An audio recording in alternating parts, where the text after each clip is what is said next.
Bienvenidos a De Película, el espacio de Caracol Radio dedicado al séptimo arte. Dirige y conduce Mario Alcalá.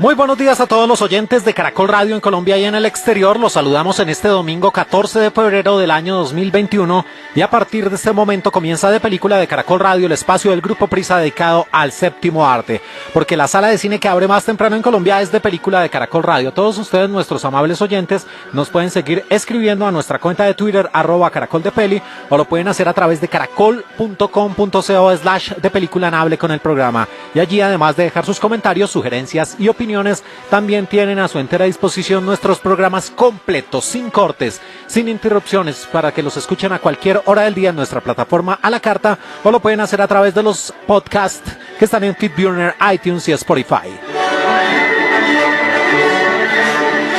Sí, uno al escuchar esta música, lo primero que se le viene a la mente, sobre todo los amantes del cine, son esas famosas secuencias maravillosas rodadas por el señor Francis Ford Coppola en la mejor película de guerra de todos los tiempos, en Apocalypse Now. Pero también esta música, que tiene muchísimos años antes que lo que fue Apocalypse Now, pues hace parte de la famosa cabalgata de las Valquirias del compositor alemán Richard Wagner.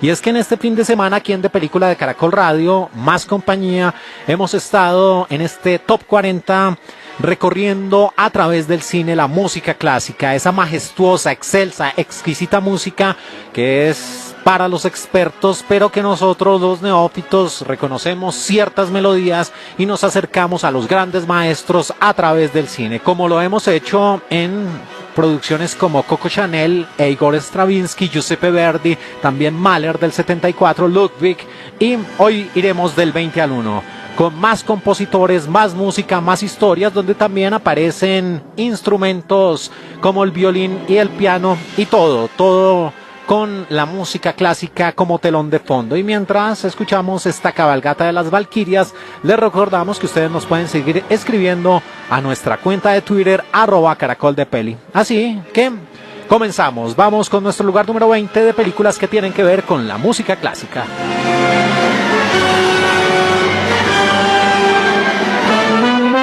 Número 20.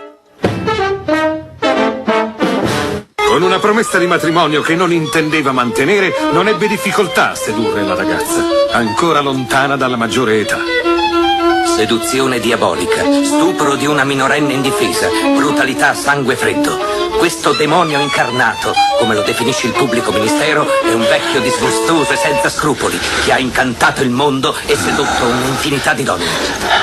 Posición número 20, una película destrozada por la crítica, polémica en su tiempo, a finales de los años 80, más exactamente de 1989, en su idioma original, dirigida y escrita por un actor muy reconocido que literalmente se iba a los golpes con el director Werner Herzog, con el que hizo Fitzcarraldo, La ira de Dios, y con el que rodó otras grandes producciones. El señor Klaus Kinski, padre de la hermosa Natasha Kinski, y que aquí, además de escribir, dirigir, también era el gran protagonista al lado de Deborah Caprioglio y Nikolai Kinski, entre otros. Y esos jadeos, esos susurros, esas respiraciones entrecortadas, hacen parte casi que de toda esta producción durante sus 81 minutos de duración. De Italia, Kinski Paganini, una película que tenía como gran protagonista un hombre del cual hablamos en el día de ayer, Niccolo Paganini, el compositor italiano que muchos decían que había hecho un pacto con el diablo para no solo ser famoso en la música, sino tener en su lecho, en su cama, a muchas mujeres. Y esta película es bien explícita. La mayor parte del tiempo muestra al señor Paganini sosteniendo relaciones sexuales con cualquier tipo de mujer en cualquier tipo de escenario, y nos ambienta esa Europa del siglo XIX, donde además del frenesí sexual, pues también aparece ese frenesí musical del hombre que tocaba el violín por encargo del diablo y donde llevaba una vida de extremos. Una película con una dirección artística muy pobre, también muy perturbadora, no para todas las audiencias, y donde el sexo, casi que explícito, juega un papel fundamental mostrando esa desbordada pasión de Niccolò Paganini. De 1989, nuestro lugar número 20, Kinski Paganini de Italia. Da 11 settimane. Io chiedo il suo immediato rilascio, perché è innocente! Ma questo è un manicomio! Número 19. Mademoiselle, savez-vous où nous sommes? Devant la maison de Beethoven.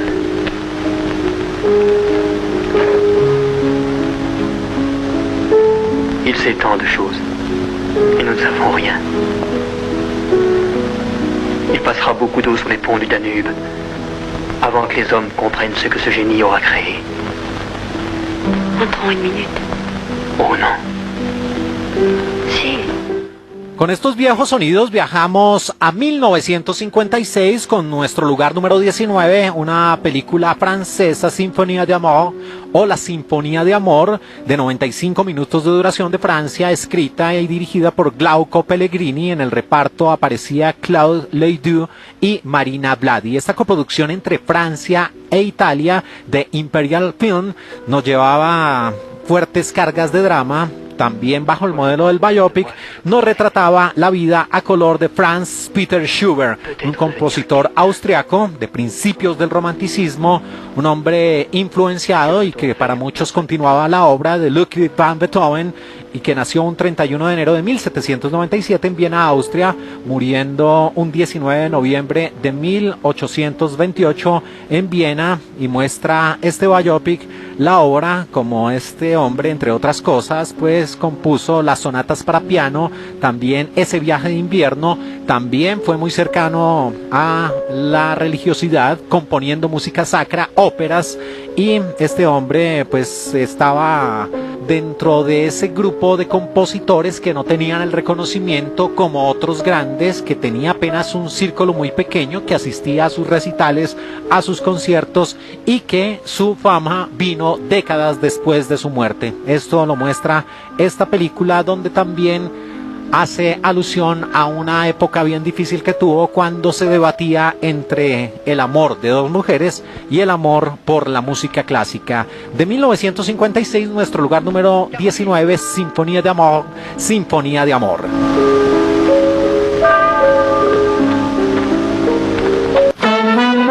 Número 18. Foreign companies. Toscanini Arturo.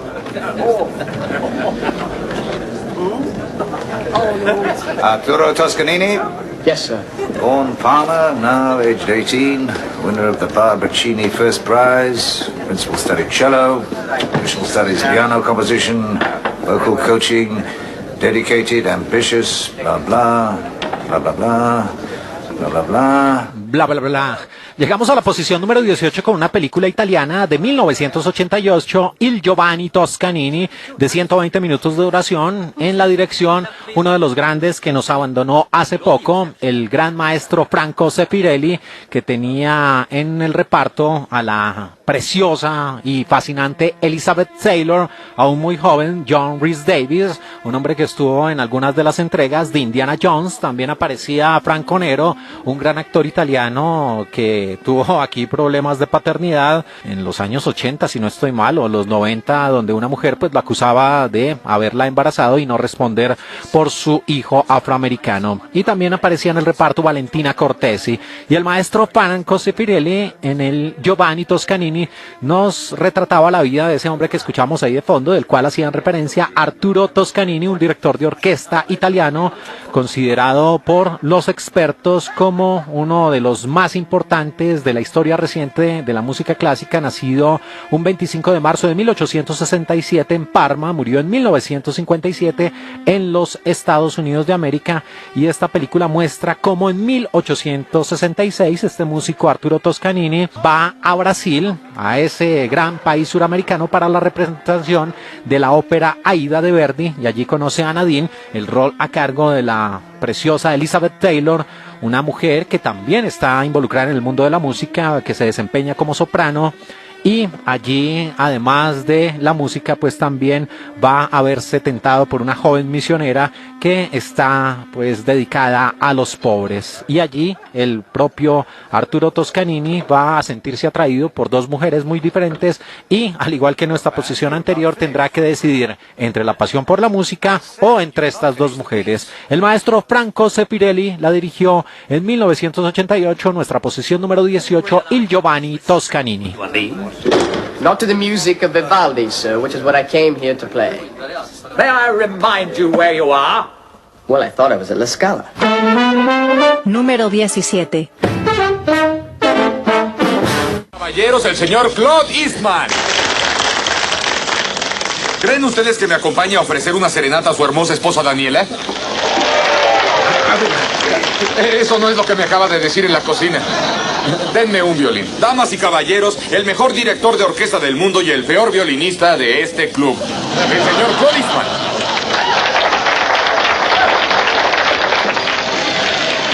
Aunque le fue mal con la crítica, es una película muy divertida y la presentaban frecuentemente en nuestros canales de televisión décadas atrás. Llegamos a los maravillosos años 80, más exactamente de 1984, con este remake Unfaithfully Yours o Infielmente Tuya, en la dirección Howard Ziff, en el reparto el gran Dudley Moore, el mismo hombre de 10, La Mujer Perfecta con Bo Derek, también Arthur, el soltero millonario, la versión de los años 80, acompañada de una mujer que nombrábamos hace poco, la hija de Klaus Kinski, la preciosa Natasha Kinski, y quien algunos de los mayores, algunos de los que sobrepasamos los 40 años de edad, no recuerdan con agrado y con cierto halo de sensualidad ese afiche clásico de Natasha Kinski desnuda, apenas cubierta por una serpiente. También en el reparto aparecían Albert Brooks y Arman Assante, y esta historia de comedia mostraba la vida de ese director de orquesta que escuchamos ahí de fondo, que lo nombraban, interpretado por Dudley Moore, que en un recital, en una presentación, él tiene como violinista al rol a cargo de Arman Assante, pero se envidea, literalmente cree que su mujer le está haciendo infiel con su violinista principal, y desde ese instante, mientras está dirigiendo a la orquesta y donde está pues llevando la batuta, empieza a imaginarse lo que va a ser su venganza, todo lo que su mente le da para crear este escenario. Bueno, hasta utiliza unas máscaras de cerdo y todo esto, y finalmente cuando empieza a desarrollar ese plan que maquinó en su mente, las cosas le salen de la peor forma. Insisto, una película destrozada por la crítica, pero muy divertida, de la 20th Century Fox. Nuestro lugar número 17 de 1984, Unfaithfully Yours, Infielmente Tuya. Número 16. Ci sono anche gli altri tagli. Da capo.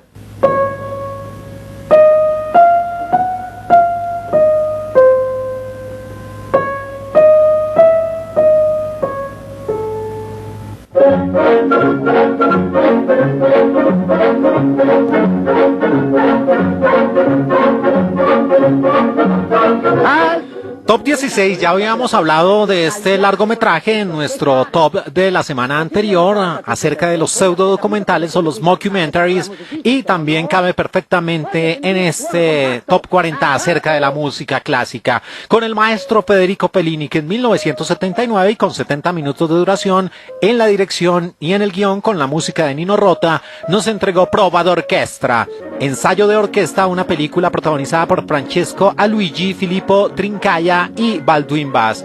Y la radio televisión italiana, la RAI, nos llevó esta historia en la capital, en Roma, donde esa orquesta que toca de fondo, supuestamente desafinada, empieza a ser grabada por un equipo de televisión que lo que quiere es conocer lo que son los vientos, los metales, los instrumentos que hacen parte de una orquesta sinfónica. El problema es que el equipo de televisión y los músicos se van a llevar una desagradable sorpresa, y es que aparece en escena un director alemán radical, intransigente, canzón podría decirse que los trata mal, los insulta, los grita, y estos músicos cuando llega el momento del descanso dicen no, oiga, ya no la vamos a dejar montar de este hombre por muy alemán y por muy virtuoso que sea, y se rebelan contra él. Y lo que muestra esta película a manera de pseudo documental con la música clásica como telón de fondo es esa rebelión de los músicos frente a un director de orquesta. Una de las obras menores, pero resulta siendo divertida, del gran director italiano Federico Fellini de 1979, Ensayo de orquesta.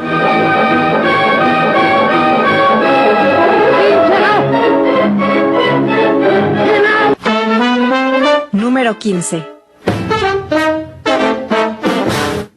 29 de septiembre de 1708, concierto en la iglesia de la Pietà de Venecia en honor a Federico IV de Dinamarca.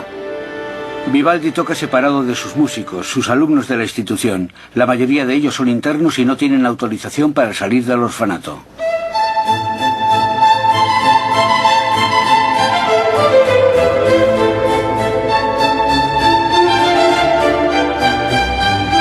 Vivaldi, un príncipe en Venecia.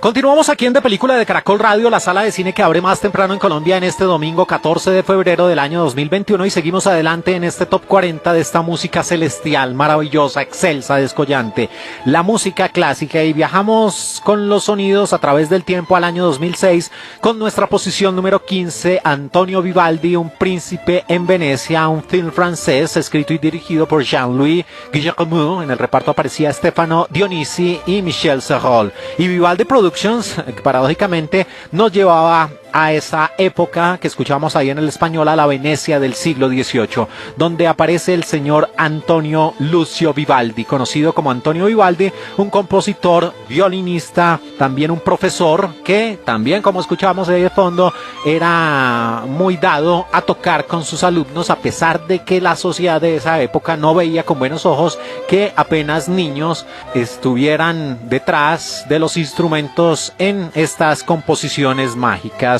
Era un maestro de varios instrumentos y era uno de los más importantes de su época. Nació un 4 de marzo de 1678 en Venecia, Italia, muriendo en Viena, Austria, en 1741, el famoso compositor de las 4 estaciones, también de gloria. Y esta película lo muestra a él como era llamado en su época el cura rojo, por su color de pelo, que es un hombre que, a pesar de tener el aprecio de sus alumnos, sufre los constantes ataques de la iglesia, que lo consideraban un hereje, y tenía un archienemigo, el obispo de Venecia, que no aprueba ese estilo de vida y que no veía con buenos ojos esa relación que él sostenía con una hermosa joven soprano llamada Anna Giro. Una película muy interesante, sobre todo con esta escena donde Vivaldi comparte con sus alumnos que están encerrados en un templo para no ser vistos por esa sociedad doble moralista del año 2006. Nuestro lugar número 15, Vivaldi, un príncipe para Venecia.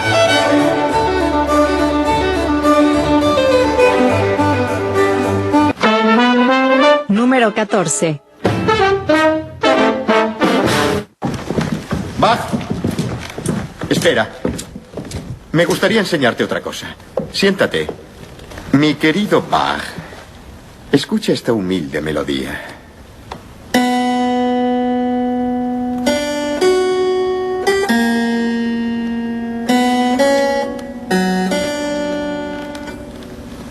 Me haría muy feliz, y a ellos también, que improvisaras una fuga a 3 voces sobre el tema que acabas de oír. O, mucho mejor, una fuga a 6 voces. ¿A 6 voces? Lugar número 14, una película del año 2004 de Suiza, My Name is Bach. Mi nombre es Bach, un largometraje escrito y dirigido por Dominique de Rivas. En el reparto aparecían Vadim Glowna y Jürgen Vogel. Y esta coproducción entre Suiza y Alemania de Pandora Film nos narraba parte de la vida, especialmente los últimos años, de Johann Sebastian Bach, un compositor, organista, clavecinista, director de orquesta, también maestro de capilla, violinista, cantor, profesor, que fue muy importante en el periodo barroco y que es considerado uno de los músicos más destacados de la historia. Entre sus composiciones aparece el clave bien temperado, aria para la cuerda de sol, también la tocata y fuga en re menor. Nació un 31 de marzo de 1685 en Alemania, falleciendo en Leipzig un 28 de julio de 1750. Y esta película hace énfasis en una difícil y muy complicada relación entre Johann Sebastian Bach, un hombre con 65 años de edad que estaba pues maltrecho en su etapa final, casi ciego en el final de sus días, y se reúne ahí, como escuchamos de fondo en el español, con un miembro de la realeza, con el joven emperador Federico II, que era amante de la música, que creía saber más que los grandes maestros, por eso los retaba, como escuchábamos ahí de fondo, para que hicieran una serie de composiciones que resultaban difíciles hasta para el más avesado músico clásico. Y allí, a partir de ese encuentro, empiezan a revelarse ciertos secretos que tienen que ver con las orientaciones sexuales de Federico Guillermo I y del propio Bach. Una producción del año 2004, nuestro lugar número 14, Mi nombre es Bach. Quiero la leche caliente, ¿tanto te cuesta entenderlo? Número 13. Pasa. ¿Qué sucede contigo? Bien, aquí lo tiene. Cumplo mi palabra. Este es el señor Pleyel. Salúdalo, Frederick. Encantado, señor. Frederick. Chopin. Perdón, vinimos directo de la estación de diligencias, pero usted nos comprenderá, mi querido Luis. Sí. Debe ser un viaje muy largo desde... En efecto, Varsovia a Polonia. No está a tiro de piedra. Está sorprendido. Ya no los esperaba, me imagino. Llegamos a nuestro lugar número 13 con una película de 1945. Nuevamente en la dirección aparece Charles Widor, que hizo 3 largometrajes que tienen como telón de fondo la música clásica. Este de 1945 y de 113 minutos de duración, A Song to Remember, Canción Inolvidable, una película que tenía en el reparto a Paul Muni, ganador del premio Oscar de la Academia, a Merle Oberon y a Cornel White. Y este drama, que tuvo 6 nominaciones al premio Oscar de la Academia, incluyendo Mejor Actor para Wilde, mostraba otra parte de la vida del gran Frédéric Chopin. Y es que este hombre desde años tempranos mostró esa experticia, ese gran don con el piano. Y esto lo llevó a presentarse ante las personalidades de la política en Polonia. Pero, sin embargo, esta película se centra en ese patriotismo denodado de Frédéric Chopin cuando su tierra natal, Polonia, es invadida por Rusia y a los 22 años debe huir de su país. Encuentra refugio en París y allí este compositor y pianista creería tener el éxito, pero no es así, no es lo que esperaba, y recibe ayuda de un genio, de otro contemporáneo suyo, Franz Liszt, y allí empieza a mejorar su técnica. Una película que muestra esa visión política del gran Frédéric Chopin, nuestro lugar número 13 de 1945, A Song to Remember o Canción Inolvidable de Charles Widor. Pero su carta... Él era entonces lo que se llama un niño prodigio y habría sido de interés si me lo hubiera traído usted entonces. Número 12. Music. Who cares about music here? Let's perform it in front of the safety curtain like a concert. Have you gone completely mad? If we go out there and sing it with true passion, you will say more about Wagner, more about us, than any big performance. If we are good, we could be anywhere, wear anything, we could wear raincoats.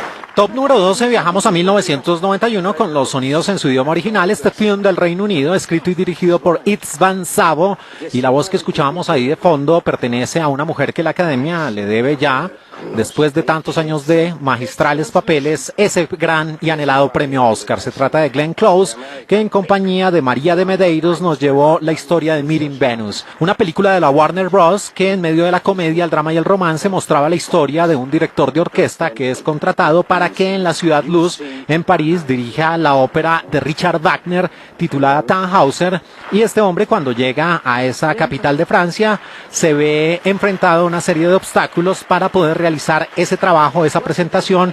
Una de las cuestiones que se le presenta es una pelea con los sindicatos. También tiene que enfrentar los caprichos de ciertos músicos, y así ese primer encuentro con esa diva que va a interpretar parte de la obra, que es interpretada por Glenn Close, resulta siendo poco o nada afortunado, pero a partir de ese impasse surge una historia de amor. Estuvo presente en el Festival de Cine de Venecia, nominada al León de Oro, consiguiendo 2 premios en 1991. Nuestra posición número 12, Cita con Venus o Meeting Venus.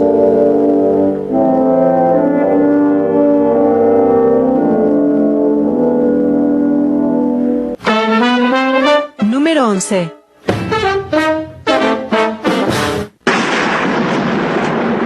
Why did you come here? The Pope sent me to exorcise you. You've been drinking holy water.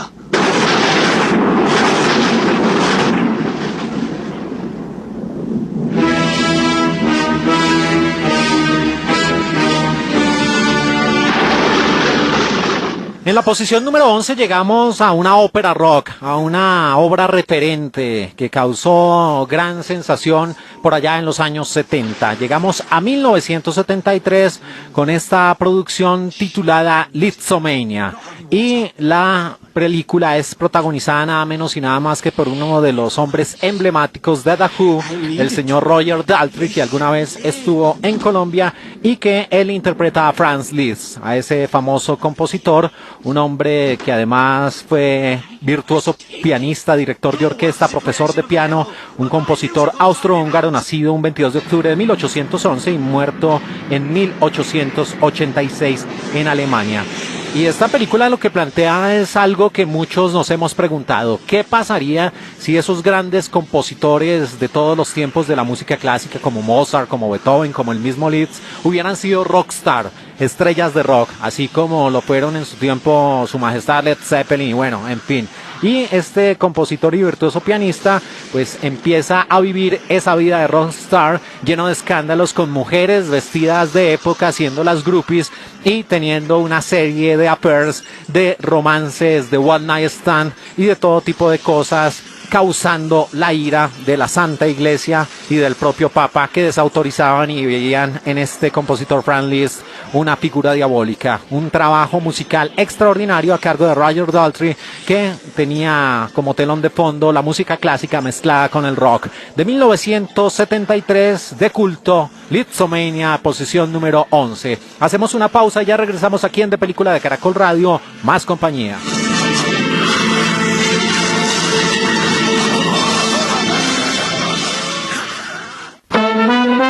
Número 10. It's past 4. You're waking the whole village.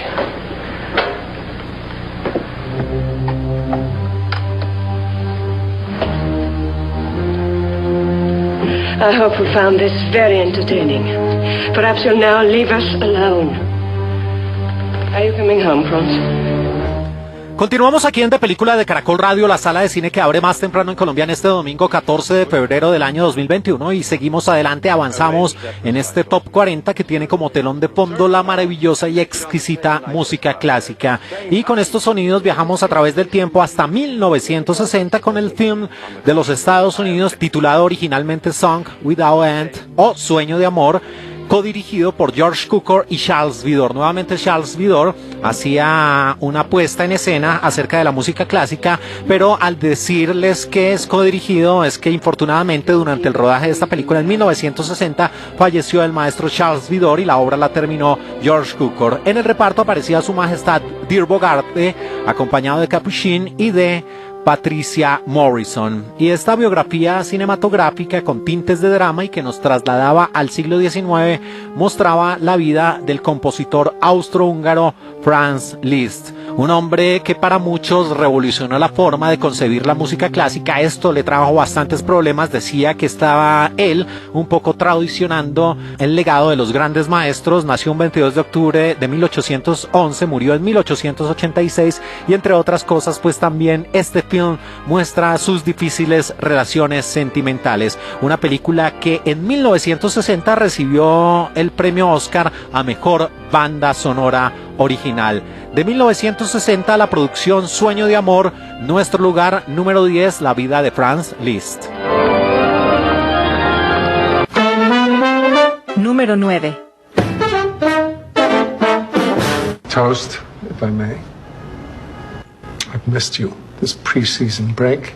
Past year has been difficult, as you know. Miriam would have been here with us today, celebrating. Peter, she's always here. It's a year, 3 weeks. But the music, the quartet, us together, have gotten me through it, and I need to thank you and tip a glass to our Canopy 25. Esa voz que escuchamos ahí de fondo en su idioma original hace parte de una película donde está uno de mis actores favoritos, el gran maestro Christopher Walken, un hombre que es toda una celebridad en la Unión Americana y que además es un experto bailarín.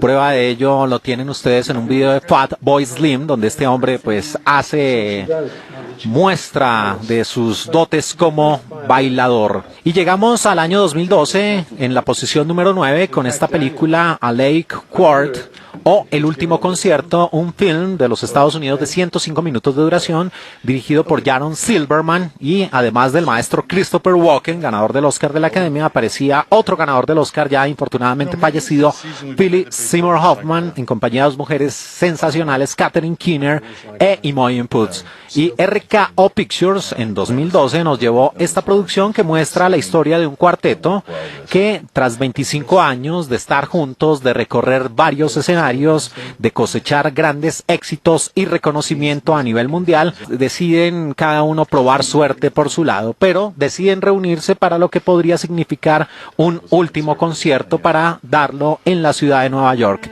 Pero allí, cuando están reunidos, tienen la triste, la nefasta noticia que el violonchelista de este cuarteto está con los primeros indicios, los primeros síntomas del Parkinson, una enfermedad por supuesto degenerativa que va a calar profundo en este cuarteto, y desde ese instante van a surgir esos problemas. Lo que no se habían dicho en 25 años de carrera empiezan a decírselo, sacan, como se dice coloquialmente, los trapos al sol, se dicen esas duras verdades, y esa supuesta amistad, tanto profesional como personal, se pondrá a prueba más que nunca. Una película muy bien lograda, donde cada uno de estos actores demuestra toda su valía, toda su experticia, y que muestra que también, a pesar de el profesionalismo que existe entre los músicos clásicos, también existe la condición humana, y que muchas veces el no decirse las cosas a tiempo puede causar grandes problemas. Del año 2012, nuestra posición número 9, A Lake Quart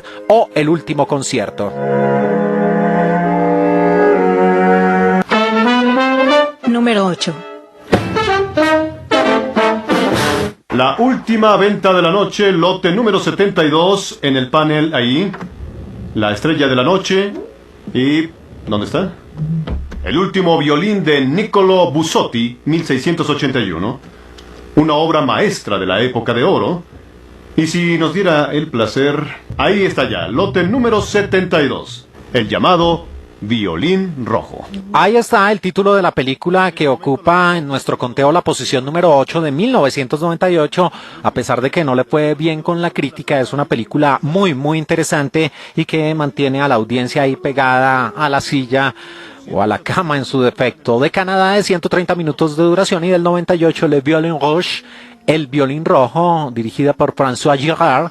En el reparto, el gran Samuel L. Jackson, acompañado de Greta Scacchi, también Jason Fleming, Carlos Eschi e Irene Grazioli. New Line Cinema nos llevó esta producción que se muestra o se desarrolla en varias etapas, abarcando desde el mismo siglo XVII hasta la época actual. Y es que precisamente en ese siglo, en un taller, allí un maestro artesano decide crear su obra definitiva, le pone todo el empeño. Esto le lleva a tener una serie de problemas con su compañera sentimental, porque él dedica días, noches, cada minuto, cada segundo de su existencia a desarrollar el violín perfecto, y lo barniza, lo pinta de rojo, de ahí el título de la película, y es el regalo que le va a dar a su hijo que está próximo a nacer. Desde ese instante la película toma ese aspecto de viajar a través del tiempo, a través de las décadas e incluso de los siglos, y este violín va pasando de mano en mano, y en cada estación, podría decirse, marca la vida de sus personas, hasta que en una de las escenas que escuchamos ahí de fondo en el español latino,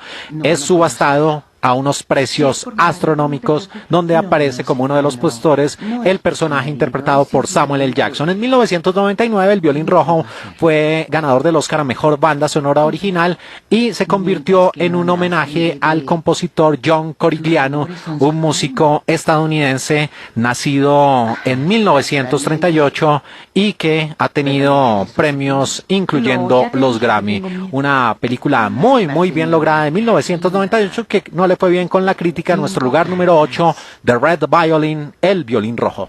¿Es solo el futuro? ¿Y si es malo? Fingiré que no lo veo. Número 7. I wonder, is there by... Aim at the clouds. Your friend is not much more than a cloud himself. I'll come back to you. I'll never see him again. Just stop these silly heroics. You have placed me in an impossible position. All I have left is a show of strength. Besides, women like that sort of thing. Are you insane? Top número 7 en su idioma original, una película de 1991 del Reino Unido, Impromptu, escrita por Sarah Kersnoshan, dirigida por James Lapine y que en el reparto tenía a actores de la talla del gran Hugh Grant, acompañado de Mandy Patinkin, el actor que estuvo en A Princess Bride y que es uno de los actores con peor fama en Hollywood. Se cree la superestrella, su carrera no ha sido tan rutilante, pero trabajar con él es una completa pesadilla, dicen los que están al lado de él. También estaba en el reparto Judy Davis y Julian Sands, más conocido en los años 80 como Warlock, el brujo. Y esta producción de 109 minutos de duración mostraba la historia de la baronesa Duvenan, que era una mujer que se separó de su marido después de varios años y se va a París. Allí vive con sus 2 hijos, empieza a desarrollar su carrera como escritora, pero a diferencia de las mujeres de la época, pues su vestimenta podría tildarse de masculina. Entre su círculo de amistades, nada menos y nada más que aparece la figura del talentoso pianista, del cual ya hablamos en otra producción, Franz Liszt, también del pintor, del famoso pintor Eugène Delacroix, y también del escritor Alfred de Musset. Entre ellos se crea una especie de círculo intelectual donde cada quien pues muestra o habla de lo mejor de su arte y donde también surge una especie de romance. Una película que estuvo presente en los Independent Spirit Awards del año de 1991, nuestra posición número 7, Impromptu de 1991. And she leaves no mark at all. Hungarian humor, George. Número 6. A la atención del señor Leonid Vinichenko, director del Teatro Bolshoi. Apreciado señor Vinichenko, consultando en propia página web he visto que su orquesta está disponible dentro de 2 semanas, el sábado 13 de junio. La Filarmónica de Los Ángeles tenía prevista para esas fechas una gira por Francia, pero a última hora ha anulado. ¿Podrían ustedes reemplazarla? Para nosotros su visita sería un gran honor y así podríamos ofrecer a nuestro público una velada extraordinaria.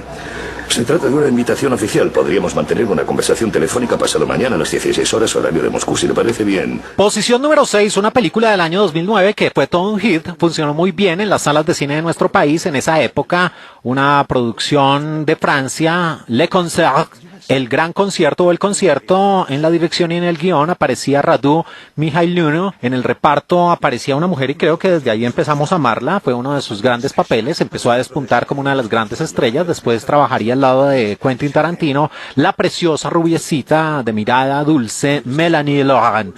También aparecía Dmitry Nazarov y Alexei Guskov. Y esta coproducción entre Francia, Rumania, Italia y Bélgica nos mostraba una situación política en épocas del máximo jefe del Partido Comunista, el señor Leonidas Brezhnev, en la Unión Soviética, donde aparece Andrei Filippov, que era el director de orquesta más reputado en esa Unión Soviética, que estaba nada menos y nada más que al frente de la orquesta del Bolshoi.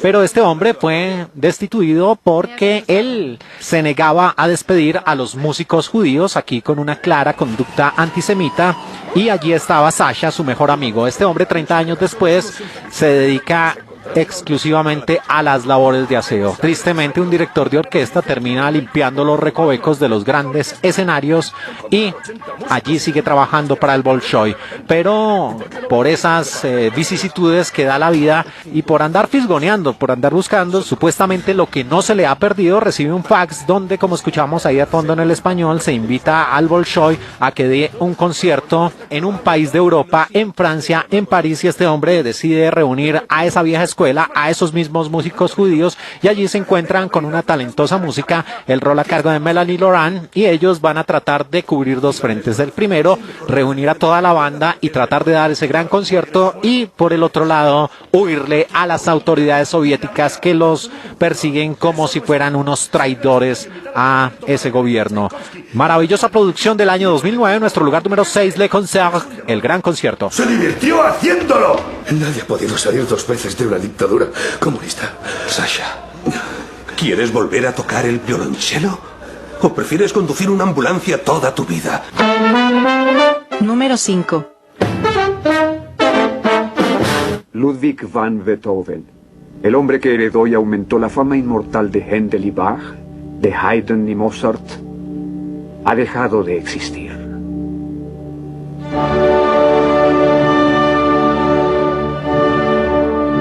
Amada inmortal, era un artista. ¿Quién puede comparársele? Era un artista y lo fue solo a través de la música.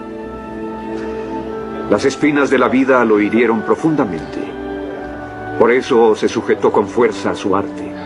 Aunque el portón por el que entró se cerró, la música hablaba. Continuamos aquí en De Película de Caracol Radio en este domingo 14 de febrero del año 2021 y seguimos adelante en este Top 40 que tiene que ver con la maravillosa música clásica, y podríamos seguir escuchando por muchos minutos más estos sonidos en el español latino que hablan de uno de los grandes maestros de todos los tiempos, el señor Ludwig van Beethoven, nacido en diciembre de 1770 en Alemania, que murió en Viena, Austria, en 1827 y que dejó grandes sinfonías, la número 5, la número 9, también sonatas para piano, y que aquí en esta producción de Bernard Rose, que escribió y dirigió este largometraje, ocupa nuestra posición número 5 de 1994, Immortal Beloved, Amada Inmortal, un largometraje que tenía como gran protagonista Gary Oldman, que entre otras cosas ha sido Beethoven, ha sido el primer ministro del Reino Unido y también recientemente fue el gran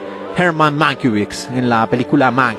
Lo acompañaba en Immortal Beloved Isabella Rossellini y Valeria Golino, muy reconocida por esa película Hot Shots o ¿Dónde está el piloto? Y esta producción, Amada Inmortal, nos lleva al año 1827, cuando esa fervorosa multitud llena las calles de Viena para rendir ese último homenaje a ese genio, a Ludwig van Beethoven. Y allí se da a conocer su testamento, donde este hombre decide dejar todos sus bienes, todas sus pertenencias, parte de sus composiciones, de sus partituras, a una mujer desconocida, a esa amada inmortal. Desde ese instante, lo que hace esta película a manera de flashback es reconstruir, llegar a ese camino, a ese sendero, tomar diferentes pistas para, a través de una única carta, descubrir la identidad de esa amada inmortal. Una película muy criticada, pero muy entretenida, que da una visión atípica de la vida del genio Ludwig van Beethoven, de 1994, nuestro lugar número 5, Immortal Beloved, Amada Inmortal.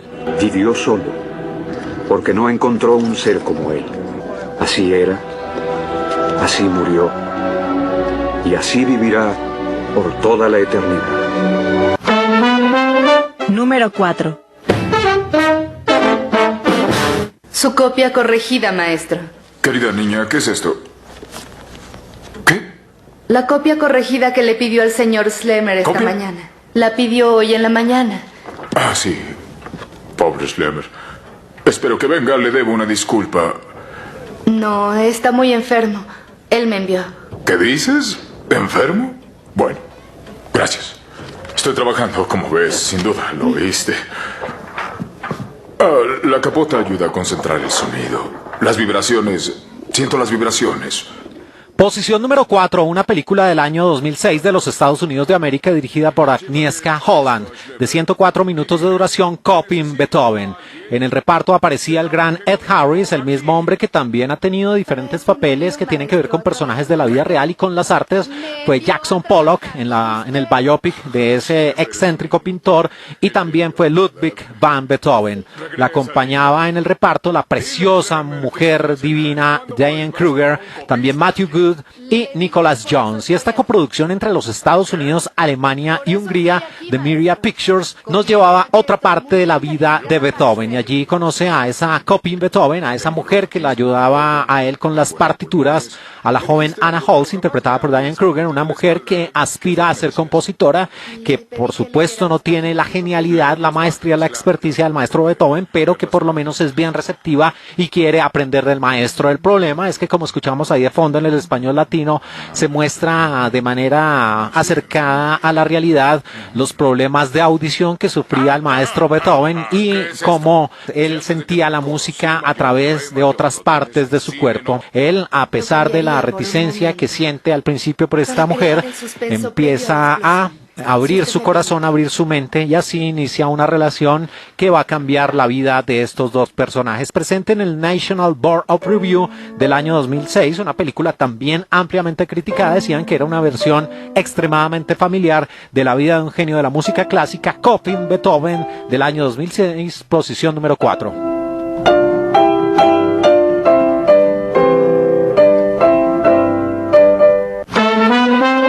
Número 3.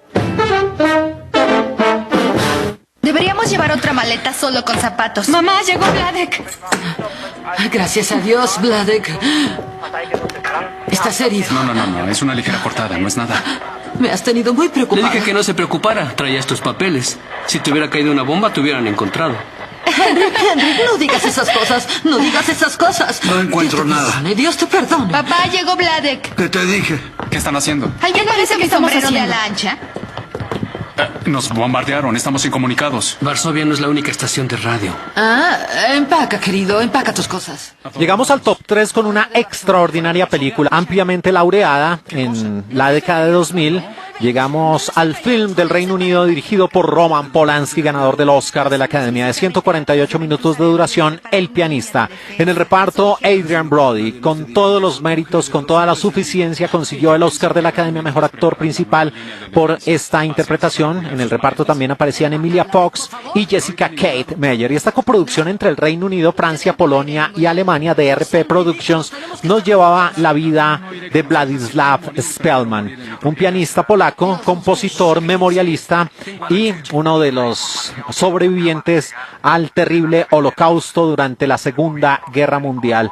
Y las acciones se trasladan precisamente a 1939, como escuchábamos ahí de fondo en el español latino. La radio polaca da fe de lo que está sucediendo, y es que Polonia se ha visto invadida por los alemanes. Allí los ingleses declaran la guerra, y allí también pues Vladislav Spellman, al ser de origen judío, empieza a verse amenazado con su familia. Su familia ahí le ruega a este hombre que por favor huyan, que todavía es tiempo. Él dice que no, que si ha de morir, que sea en su propia patria. Desde ese instante este hombre sufre todo tipo de vejámenes, se lleva a un campo de concentración. Allí aparece la historia de vida de un oficial alemán que le salva la vida al mismo Vladislav Spellman, y que después se van a ver de manera efímera en un campo de concentración. Esta película tiene una y mil secuencias memorables, pero sin lugar a dudas la más entrañable, llena de magia, de experticia, de esa magia que tiene el cine, es cuando el propio Vladislav Spellman, completamente hecho un guiñapo,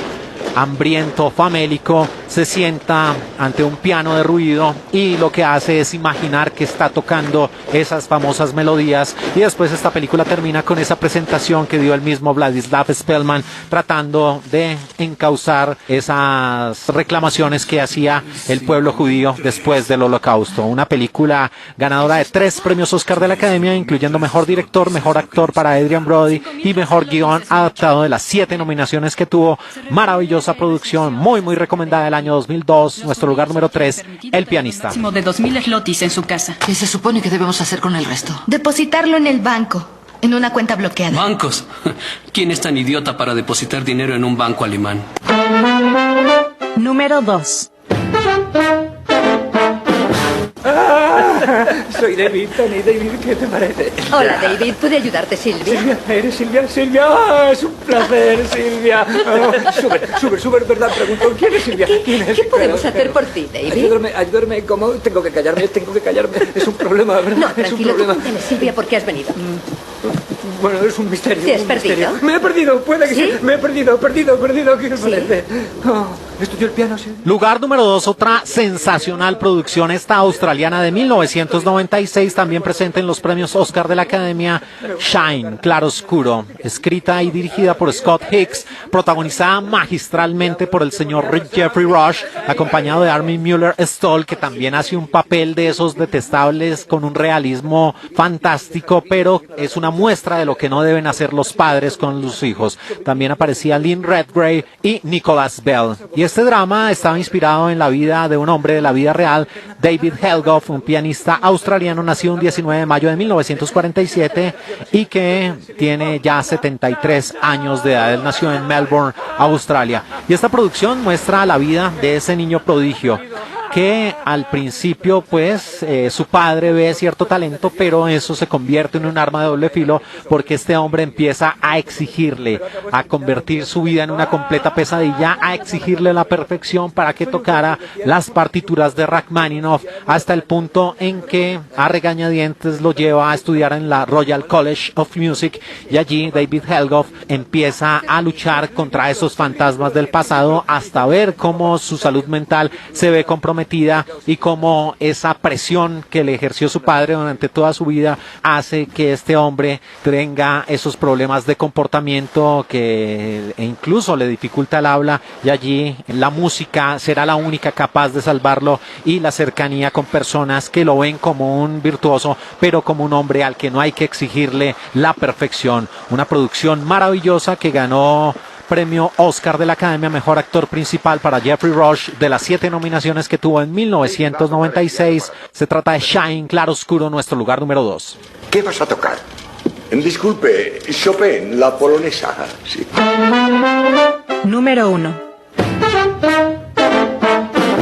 Recuerdo que ya nos conocimos en este mismo salón. Tal vez no lo recuerdes, tenías apenas 6 años. Dio un concierto aquí de lo más encantador. Cuando se bajó del banquillo resbaló y cayó.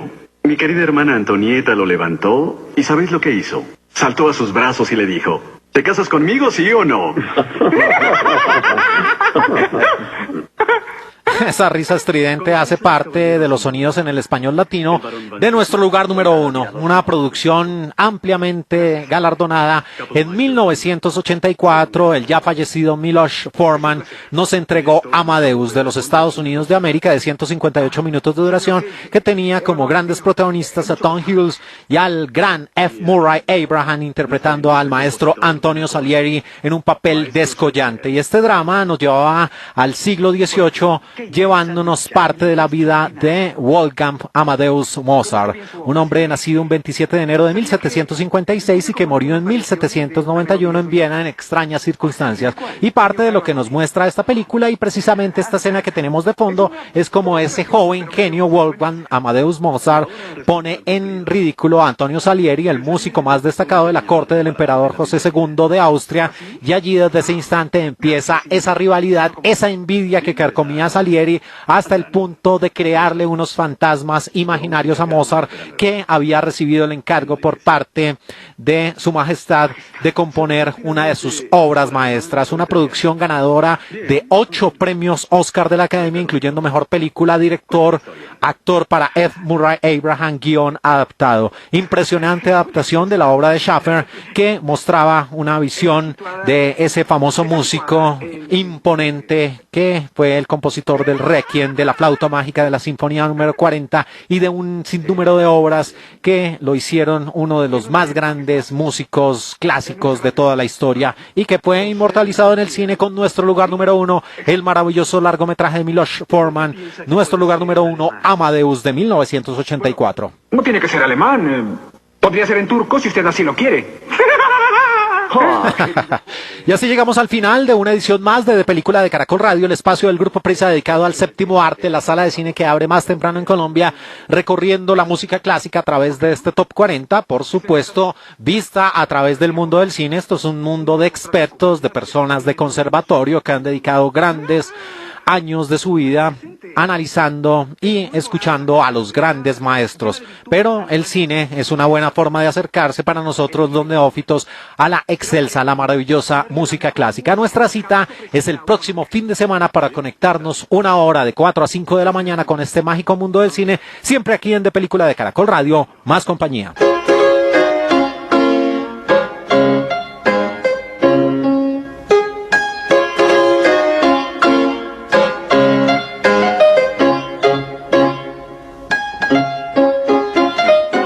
El resto es lo mismo, ¿no?